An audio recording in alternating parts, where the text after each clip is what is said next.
Bonjour à tous, aujourd'hui nous allons voir comment entretenir le persil en pot en intérieur. Cette vidéo fait suite à la première que j'avais faite sur le semis du persil en intérieur.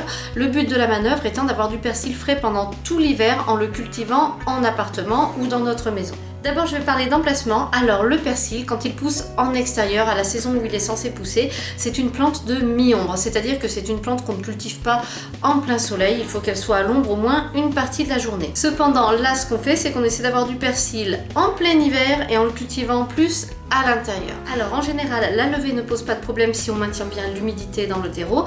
Cependant ce qui peut se passer après, c'est que nos jeunes pousses peinent à pousser. Ça c'est parce qu'en hiver, d'une part on a moins d'heures d'ensoleillement parce que le soleil se lève plus tard et se couche plus tôt qu'en été, et souvent le ciel va être plus gris, plus voilé, donc on va se retrouver avec une luminosité moindre qu'à la belle saison. Donc nos petites pousses de persil, elles ont tendance à avoir une croissance ralentie, voire elles ont tendance à végéter. Elles poussent à peine mais elles ne font pas de feuilles supplémentaires, leurs feuilles n'évoluent pas. Donc dans ce cas-là, n'hésitez pas à déplacer votre pot de persil, placez-le près d'une source de lumière, juste à côté d'une fenêtre si possible, parce que n'oubliez pas, j'en avais déjà parlé pour les orchidées, nous on ne s'en rend pas compte, mais dans une pièce, quand on met une plante juste derrière la fenêtre, elle a un maximum de lumière, mais dès qu'on l'éloigne un petit peu de 30 cm, d'1 mètre ou encore plus, elle perd énormément de lumière. Nous ne sommes pas sensibles à ça, mais la plante par contre elle va vraiment le ressentir. Alors bien évidemment, si vous habitez dans le sud ou dans une région qui est réputée pour être très ensoleillée, faites attention, mettez éventuellement un voilage.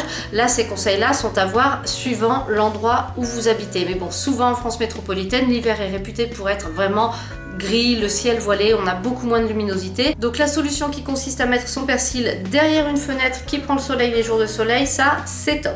Si jamais vous avez une lampe de croissance, c'est le moment ou jamais de la sortir, ça donnera un sacré coup de pouce à vos pousses de persil, mais franchement, honnêtement, on peut s'en passer. Moi pour l'instant je n'en utilise pas puisque j'essaie de rester sur des solutions les plus simples possibles.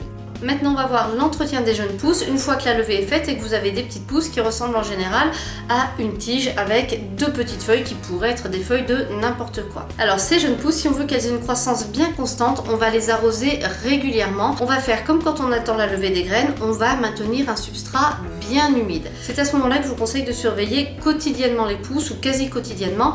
Il faut qu'elles grandissent, il faut que les feuilles se développent, que de nouvelles feuilles apparaissent. Sinon c'est là que je vous conseille de déplacer votre potée vers une fenêtre. De la même manière, si vous voyez qu'elle monte très haut sans que les feuilles ne se développent ou ne se multiplient, c'est que votre potée manque de lumière, donc là c'est le même principe, il faut l'approcher d'une fenêtre. Avec les arrosages quotidiens, on peut avoir un problème, on peut avoir le substrat qui se tasse. À force d'être mouillé tous les jours, de recevoir l'eau tous les jours, il a tendance à se tasser. Et là ça pose un petit problème pour les jeunes pousses parce que ça les gêne, ça empêche leurs racines de se développer correctement. Ce sont des jeunes pousses qui sont encore assez faibles, assez petites. Donc ce que je vous conseille de faire dans ce cas-là, c'est de gratter légèrement la surface du substrat. Alors il faut y aller tout doucement parce qu'il ne faut pas déterrer les jeunes pousses. Donc pour ça, moi j'aime mieux utiliser comme outil une fourchette plutôt qu'une griffe de jardinage parce que la griffe de jardinage c'est vraiment gros, on peut facilement abîmer les pousses de persil. Je prends une petite fourchette et après avoir arrosé, je gratte légèrement la surface du substrat pour l'aérer un petit peu tout en faisant attention à ne pas abîmer les pousses de persil. Ensuite, si vous avez semé pas mal de graines, vous allez peut-être avoir trop de jeunes pousses par rapport à la surface du pot. Donc dans ce cas-là, il faut éclaircir, c'est-à-dire supprimer les pousses les plus chétives, celles qui sont arrivées après, et on ne garde que les plus belles, les plus vigoureuses, celles dont on sent qu'elles sont bien parties. Maintenant on va passer à l'entretien du persil une fois qu'il commence à ressembler plus à du persil. Alors on a notre potée, on a notre pied de persil.